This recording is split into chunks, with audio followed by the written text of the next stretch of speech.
بسم اللہ الرحمن الرحیم۔ جس وقت علی بن ربیع اور عبدالرزاق اپنے لشکر کو لے کر لاہور کی طرف پیش قدمی کر رہے تھے اور موجدود اور اس کا ساتھ دینے والے سالار علی خویشاون، رام دیو، تولک اور نعت اپنا لشکر لے کر تانیسر سے لاہور کا رخ کر رہے تھے، ان دونوں گروہوں کا ایک ہی مقصد تھا کہ وہ پہلے لاہور میں وارد ہو کر لاہور پر قبضہ کر لیں۔ اس موقع پر دہلی کے راجا نے اپنی کارروائی کی ابتدا کی اور اس کی اس کارروائی کو مورخین اپنے الفاظ میں کچھ اس طرح لکھتے ہیں، کہتے ہیں نگر کوٹ میں بت پرستی کے مروج ہونے کی تفصیل بھی کچھ عجیب و غریب ہے۔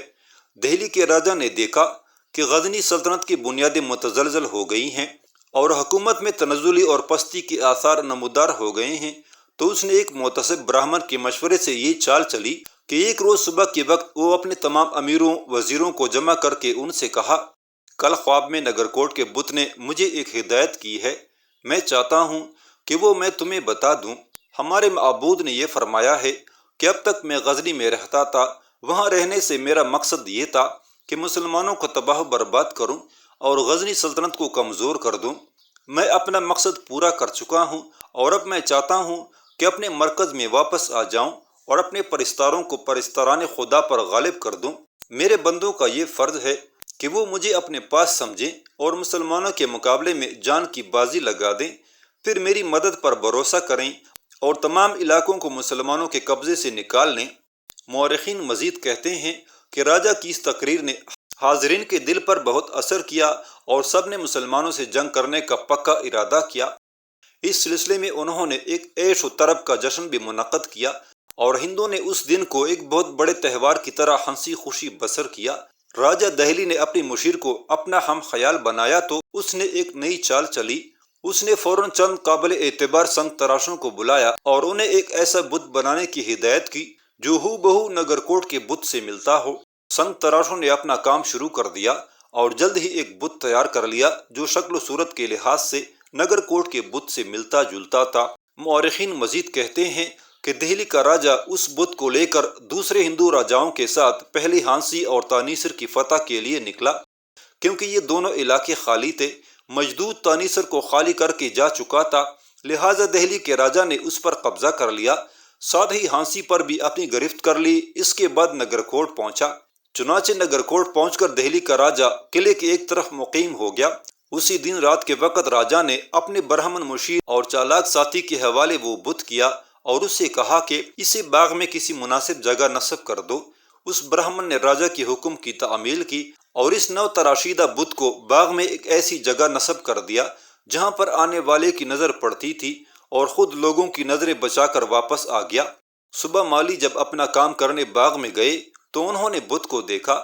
کیونکہ یہ مالی نگر کوٹ کے بت سے اچھی طرح واقف تھے، اس لیے وہ اسے دیکھتی ہی سمجھ گئے کہ بت واپس آ گیا ہے۔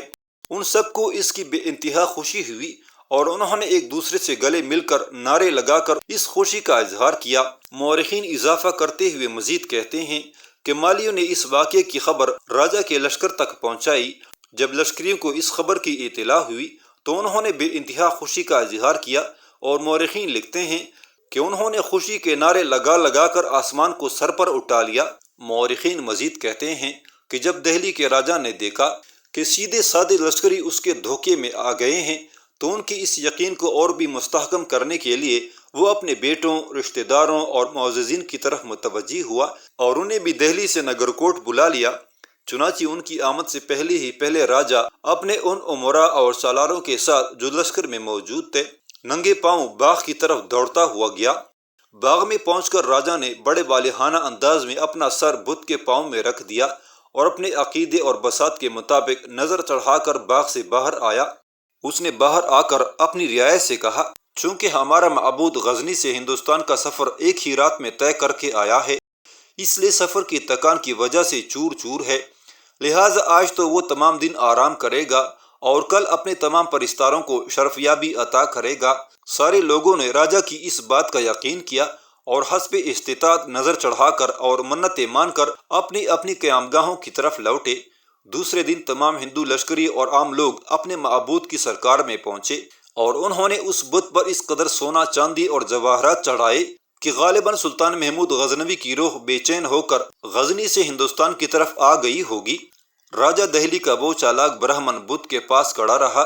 جو شخص بھی نظر چڑھانے کے لیے بدھ کے پاس آتا، یہ برہمن اس کے کان میں کہتا، تمہارے معبود کا یہ حکم ہے کہ جس طرح بھی ہو سکے قلعے سے مسلمانوں کو باہر نکال دو، کیونکہ یہ تمہارے دیوتا کی قیام گاہ ہے، اور اسے دوبارہ اپنے معبود کی قیام گاہ بنا دو۔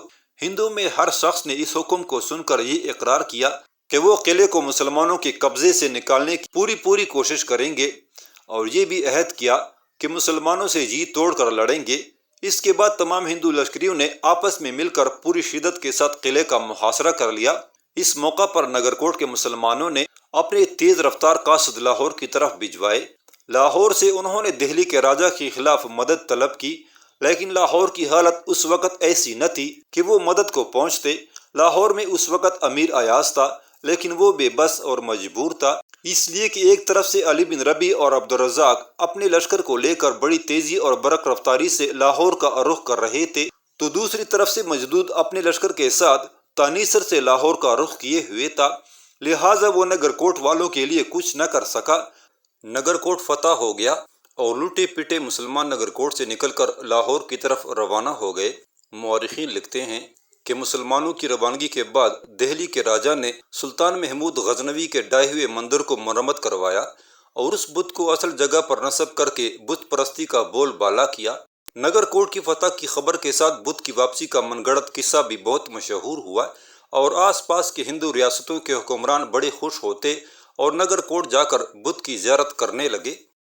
چنانچہ مورخین لکھتے ہیں کہ نگرکوٹ میں ہندوؤں کا ایک بہت بڑا اجتماع ہوا، اور اس نئے بت کی اتنی پوجا ہوئی کہ پہلے اصل بت کی بھی نہ ہوئی ہوگی۔ ہندوؤں کا یہ دستور تھا کہ جب کوئی بڑا اور اہم کام شروع کرتے تو اس بت سے ضرور مشورہ لیتے، اگر بت اجازت دیتا تو وہ اپنے ارادے کو عملی جامہ پہناتے، ورنہ چپ ہو جاتے۔ اس زمانے میں نگرکوٹ کے قرب و جوار کے بعض جاہل مسلمان بھی ہندوؤں کی دیکھا دیکھی اس بت کو نظریں چڑھاتے تھے، اور یہ جھوٹے خدا پرست بھی اس بے حس و حرکت پتھر کے بت کو آرزوئیں اور مراد بر آنے کا ذریعہ سمجھنے لگے تھے۔ امیر مجدود لاہور سے تانیسر کی طرف اس لیے گیا تھا کہ ان سارے علاقوں پر قبضہ کر کے اپنی طاقت اور قوت میں اضافہ کرے، اور اس کے بعد دہلی کو فتح کر کے اپنی سلطنت میں شامل کرے تاکہ اس کی حکومت پائیدار اور مستقل ہو جائے۔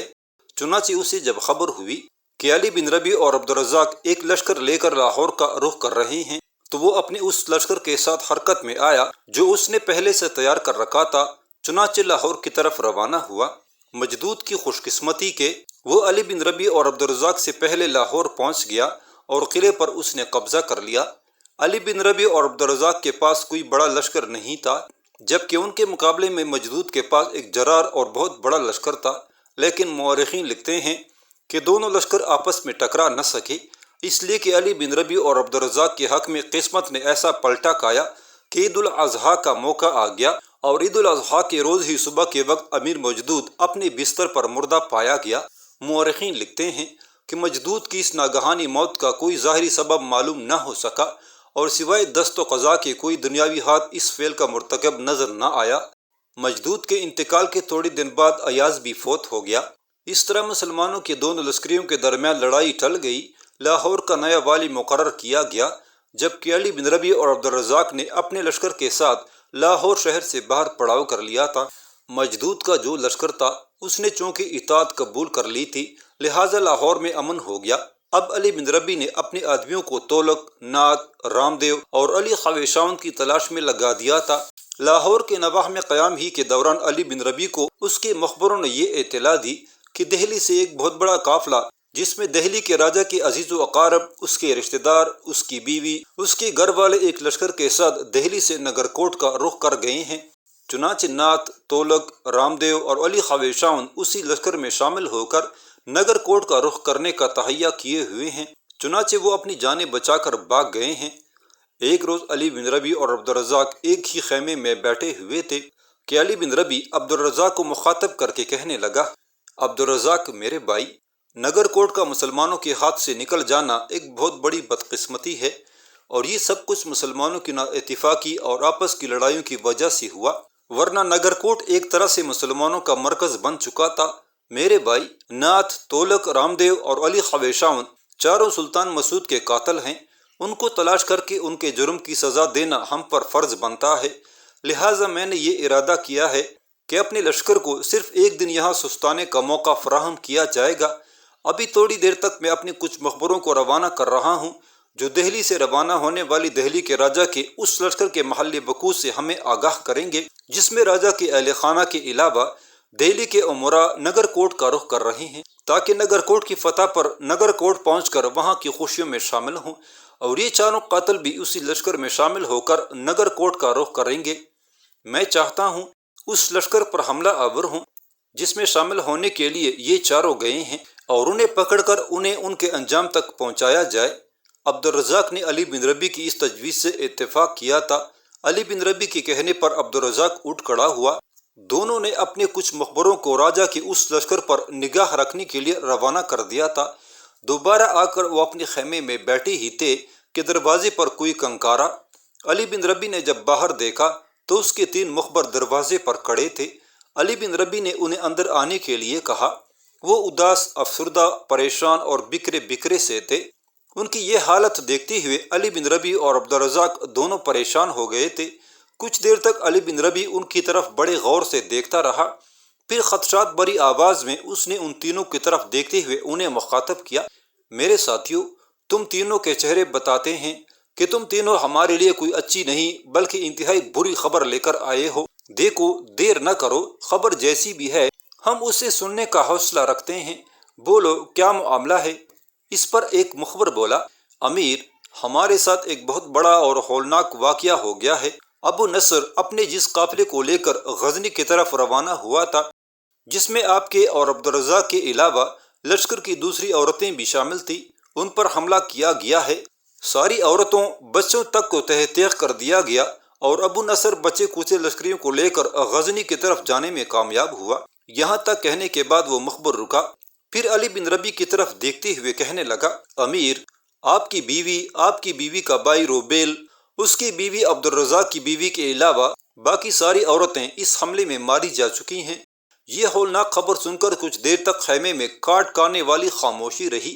ایسا لگتا تھا یہ خبر سن کر علی بن ربیع اور عبدالرزاق دونوں کی روح کی گہرائیوں کو، ویران دل کے ساحلوں کو بے چین کر دیا ہو۔ اسی دوران دروازے پر ایک چھوٹا سا لار نمودار ہوا۔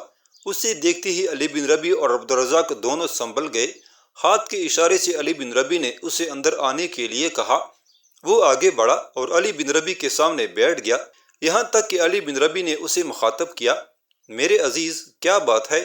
کیا تم کوئی اور خبر لے کر آئے ہو؟ اس پر آنے والا وہ چھوٹا سالار بولا اور علی بن ربیع کو مخاطب کر کے کہنے لگا، امیر، ہمارے مخبر کچھ خبریں لے کر آئے ہیں۔ آپ چونکہ پریشان فکر مند تھے، لہٰذا ساری تفصیل انہوں نے مجھے بتا دی۔ پہلی تفصیل یہ ہے کہ دہلی سے ایک لشکر جس میں دہلی کے امراء، عورتیں، راجہ کے گھر والے، اس کے عزیز و اقارب اور کچھ دوسرے معزز لوگ ہیں، وہ نگر کوٹ کا رخ کر رہے ہیں، اس لیے کہ راجہ نے ایک گہری چال چلی ہے۔ آپ جانتے ہیں کہ سلطان محمود غزنوی نے جس وقت نگر کوٹ کو فتح کیا تھا تو نگر کوٹ کا بت وہ اٹھا کر لے گیا تھا، اسے پاش پاش کر دیا تھا۔ اب راجہ نے یہ مکر کیا ہے کہ اس نے پہلے اسی شکل و صورت کا ایک بت بنایا اور لوگوں پر یہ ظاہر کیا، ہمارا نگر کوٹ کا بت غزنی میں اس لیے ٹھہرا ہوا تھا تاکہ وہ غزنی کی سلطنت کی تباہی کا باعث بنے۔ اب غزنی کی سلطنت انتشار کا شکار ہو گئی ہے، لہٰذا بت واپس آ گیا ہے، اور ساتھ ہی اس نے اپنے سنگ تراشوں سے جو بت بنوایا تھا اسے نگر کوٹ میں رکھ دیا ہے۔ اب لوگ جوک در جوک اس بت کی زیارت کے لیے جا رہے ہیں۔ دہلی سے بھی لوگ نگر کوٹ کا اسی وجہ سے رخ کر رہے ہیں۔ دوسرا پہلو اس خبر کا یہ ہے کہ کیونکہ نگر کوٹ کے مسلمانوں کو باہر سے کوئی مدد نہیں ملی، اس بنا پر وہ لٹھی پٹے 2 حصوں میں تقسیم ہو گئے۔ ایک حصہ لاہور میں آباد ہونے کے لیے رخ کر رہا ہے اور دوسرا حصہ یہاں سے نکل کر غزنی کا رخ کرنا چاہتے ہیں، جبکہ راجہ کی لشکری انہیں لوٹنے کے لیے ان کے تعاقب میں ہے۔ یہ خبر سن کر علی بن ربیع اچانک اپنی جگہ پر غصے کی حالت میں اٹھ کھڑا ہوا۔ اس کی طرف دیکھتے ہوئے عبدالرزاق اور دوسرا سالار بھی کھڑے ہو گئے تھے۔ پھر علی بن ربیع آنے والے سالار کو مخاطب کر کے کہنے لگا، لشکر کو حکم دو کہ پڑاؤ کو سمیٹ لیں، تھوڑی دیر تک ہم یہاں سے کوچ کریں گے، اور ہمارے جو مخبر خبریں لے کر آئے ہیں ان پر واضح کر دو کہ وہ 2 حصوں میں بٹ جائیں گے۔ ان کا ایک حصہ میری رہنمائی دہلی سے آنے والے لشکر کی طرف کرے گا اور ان مخبروں کا دوسرا حصہ میرے بھائی عبدالرزاق کی رہنمائی دہلی کے راجا کے اس لشکر کی طرف کرے گا جو نگر کوٹ سے نکلنے والے کافروں کے درپے ہیں۔ اس کے ساتھ ہی وہ سالار وہاں سے ہٹ کر نکل گیا تھا۔ اس کے جانے کے بعد علی بن ربیع نے عبدالرزاق کو مخاطب کیا، عبدالرزاق میرے بھائی، تھوڑی دیر تک ہم یہاں سے کوچ کریں گے۔ میں اس لشکر کو اپنا ہدف بناؤں گا جو دہلی سے نگر کوٹ کا رخ کیے ہوئے ہے، اور تم اس لشکر پر حملہ آور ہونا جو نگر کوٹ سے نکلنے والے مسلمانوں کو لوٹنے کی خاطر ان کے تعاقب میں لگا ہوا ہے۔ دیکھ میرے بھائی، اپنے لشکریوں کو سختی کے ساتھ یہ ہدایت کر دینا کہ حملہ آور ہوتے ہوئے کسی بوڑھے، کسی عورت، کسی بچے کو زخمی کرنا تو بہت دور کی بات، ہاتھ تک نہیں لگانا۔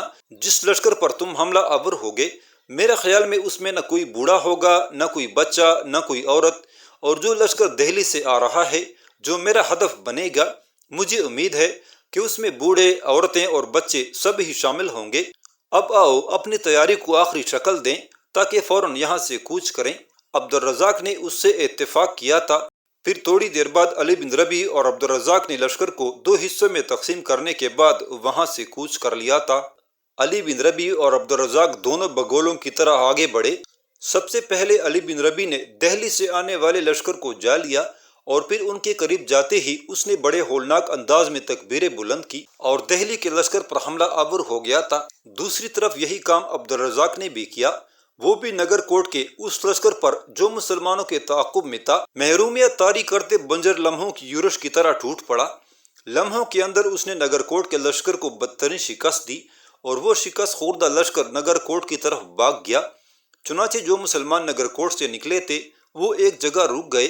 عبدالرزاق اور اس کی لشکریوں کا شکریہ ادا کیا، اور عبدالرزاق کے کہنے پر انہوں نے وہیں پڑاؤ کر لیا تھا، اس لیے کہ عبدالرزاق چاہتا تھا کہ علی بن ربیع بھی اپنے ہدف سے نمٹ کر ان کے پاس پہنچ جائے، اس کے بعد اگلا قدم اٹھایا جائے۔ دوسری طرف علی بن ربیع نے دہلی سے آنے والے لشکر کو بدترین شکست دی۔ جس قدر مسلح جوان تھے انہیں کاٹ کر رکھ دیا، اور ان کے ساتھ جو بوڑھے، بچے اور عورتیں تھیں انہیں اپنی مرضی سے جانے کی اجازت دے دی۔ اس موقع پر ایک چھوٹا سالار بھاگا وہاں آیا جہاں دہلی کے لشکر کو شکست دینے کے بعد علی بن ربیع اپنے زخمیوں کی دیکھ بھال کر رہا تھا۔ علی بن ربیع کے پاس آ کر وہ سالار رکا، پھر علی بن ربیع کو مخاطب کر کے کہنے لگا، امیر، دہلی سے آنے والے لشکر میں جو عورتیں، بچے اور بوڑھے تھے وہ تو نگر کوٹ کی طرف روانہ ہو گئے ہیں، لیکن ان میں ایک ایسی لڑکی ہے جو ہندو ہے اور اس نے نگر کوٹ جانے سے انکار کر دیا ہے۔ ساتھ ہی وہ اس بات پر بضد ہے کہ وہ آپ سے ملنا چاہتی ہے۔ یہاں تک کہنے کے بعد وہ سالار غور سے علی بن ربیع کی طرف دیکھتے ہوئے کہنے لگا، امیر محترم، ایک اور بات بھی ہے، وہ یہ کہ وہ کوئی عام لڑکی نہیں ہے، وہ دہلی کے راجا کی بیٹی اور اس راجکماری کا نام پوار دیوی ہے۔ وہ اصرار کرتی ہے کہ مجھے بے شک یہاں قتل کر دیا جائے، میری گردن کاٹ دی جائے، لیکن میں تمہارے سالار سے ملے بغیر نہیں جاؤں گی۔ اس موقع پر علی بن ربیع نے کچھ سوچا، پھر کہنے لگا، اچھا اسے لے آؤ، میں دیکھتا ہوں وہ کیا کہتی ہے۔ وہ سالار وہاں سے ہٹ گیا۔ تھوڑی دیر بعد وہ سالار اپنے ساتھ راجکماری پوار دیوی کو لے کر آیا۔ پوار دیوی علی بن ربیع کے سامنے آ کے کھڑی ہوئی، پھر علی بن ربیع کی طرف دیکھتے ہوئے کہنے لگی، جو کچھ میں کہنا چاہتی ہوں اس سے پہلے میری آپ سے گزارش ہے کہ آپ کے لشکر میں کوئی عورت ہو وہ میری تلاشی لے لے، تاکہ میرے متعلق آپ یہ وہم و گمان نہ کریں کہ میں کہیں اپنے لباس میں کوئی خنجر چھپائی ہوئی ہوں اور موقع پا کر آپ پر حملہ آور ہو جاؤں گی۔ اس پر علی بن ربیع مسکرایا، دیکھ پوار دیوی، ایسی کوئی ضرورت نہیں ہے۔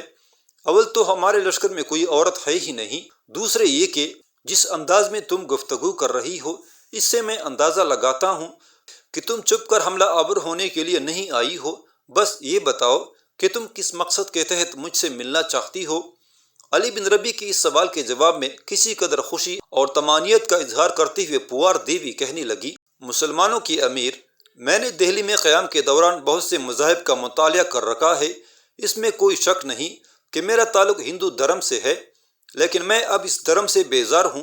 میں نے مسلمانوں، عیسائیوں، یہودیوں، آتش پرستوں کے دھرم کا بھی مطالعہ کر رکھا ہے۔ ان سب میں سب سے زیادہ مجھے مسلمانوں کا دھرم سچائی اور حقیقت کے قریب لگا، اس پر میں اس دھرم کا مزید مطالعہ اور مزید تحقیق کرنا چاہتی ہوں۔ اب آپ یہ سوچیں گے کہ ایسا کرنے کے لیے اتنی دور غزنی جانے کی کیا ضرورت ہے؟ دہلی کے بعد یہ کام لاہور جیسے بڑے شہر میں بھی ہو سکتا ہے، لیکن امیر میں آپ سے یہ کہوں کہ لاہور میں نہیں جانتی اس وقت کون حاکم ہے، وہاں نہ میرا کوئی جاننے والا ہے نہ واقف کار، میں کہاں قیام کروں گی اور کس سے تحقیق کروں گی؟ آپ کیونکہ غزنی کے لشکر کے سالار اعلیٰ ہیں، لہٰذا مجھے امید ہے کہ آپ غزنی میں میرے قیام کا ہی نہیں میری حفاظت کا بھی اہتمام کر سکتے ہیں۔ میں وہاں قیام کر کے اپنی تحقیق کو مکمل کروں گی اور پھر واپس ہندوستان کا رخ کر لوں گی۔ مجھے امید ہے کہ مسلمانوں کا سالار نام جس کا علی بن ربیع ہے اور جس نے بڑے بڑے سالاروں بڑے بڑے لشکروں کو اپنے سامنے رگیت کر رکھا، وہ میری اس التماس کو رد نہیں کرے گا۔ راجکماری پوار کے ان الفاظ پر علی بن ربیع چونکا تھا، کہنے لگا، تمہیں میرے نام کا کیسے پتہ چلا؟ تمہیں کس نے بتایا کہ میں غزنی کے لشکر کا سالار اعلیٰ ہوں؟ اس پر پوار دیوی بولی، یہاں آپ کے لشکر میں آنے سے پہلے میں آپ کے نام اور آپ کی کارروائیوں سے واقف ہوں، اس لیے کہ آپ کا نام اکثر ہمارے مخبر میرے باپ کے سامنے لیا کرتے تھے، آپ کی بہادری آپ کی شجاعت کی تعریف کیا کرتے تھے۔ میں یہ بھی جانتی ہوں آپ اور آپ کے ایک ساتھی جس کا نام عبدالرزاق ہے، دونوں کا تعلق سمرقند سے ہے۔ امیر آپ مجھ پر اعتبار اور بھروسہ کیجیے گا، میں کسی بھی قسم کے نقصان اور بدنامی کا باعث نہیں بنوں گی، میں آپ کے اہل خانہ پر بھی بوجھ نہیں بنوں گی۔ بس مجھے امید ہے کہ آپ مجھے اپنے لشکر میں رہ کر غزنی کی طرف جانے کی اجازت دے دیں گے اور وہاں میرے قیام اور میری حفاظت کا بھی بندوبست کریں گے۔ پوار دیوی جب خاموش ہوئی تب ایک بار پھر علی بن ربیع نے غور سے اس کی طرف دیکھا اور کہنے لگا، پہلے یہ بتاؤ کہ تم اپنے دھرم سے بیزاری کا اظہار کس وجہ سے کر رہی ہو اور کیوں اور کس بنا پر تم ہمارے دھرم سے متاثر ہوئی ہو اور اس پر مزید تحقیق کرنا چاہتی ہو؟ جواب میں پوار دیوی بولی، امیر یہ کوئی چند سطروں کی بات نہیں ہے، یہ لمبی داستان ہے، یہاں میں کڑے کڑے تو نہیں کہہ سکتی۔ آپ کے پاس کہیں مجھے بیٹھنے کا موقع ملا تو تفصیل کے ساتھ میں ساری تفصیل بتا سکتی ہوں۔ اس پر علی بن ربیع نے اس سالار کو دیکھا جو پوار دیوی کو لے کر آیا تھا اور کہنے لگا، اسے اپنے لشکر میں رہنے دو، اس کی حفاظت کا انتظام کرو، اس کے گھوڑے کے ساتھ بندھا ہوا جو سامان ہے اس کی بھی حفاظت کی جائے، ساتھ ہی اپنے کچھ آدمیوں کو مقرر کرو، اس لیے کہ دہلی سے نگر کوٹ جانے والے اس لشکر میں ہمارے 4 باغی سالار علی خویشاون، ناتھ، تولک اور رام دیو بھی آ کر ملے تھے۔ مرنے والوں کا جائزہ لو، پھر مجھے یہ بتاؤ کہ کیا ان کی لاشیں مرنے والوں میں شامل ہیں؟ اس سالار نے پہلے کچھ لشکریوں کو پوار دیوی کی حفاظت پر مقرر کیا، پھر وہاں سے ہٹ گیا تھا۔ علی بن ربیع بھی وہاں سے ہٹ کر پہلے کی طرح اپنی زخمیوں کی دیکھ بھال کرنے لگا تھا۔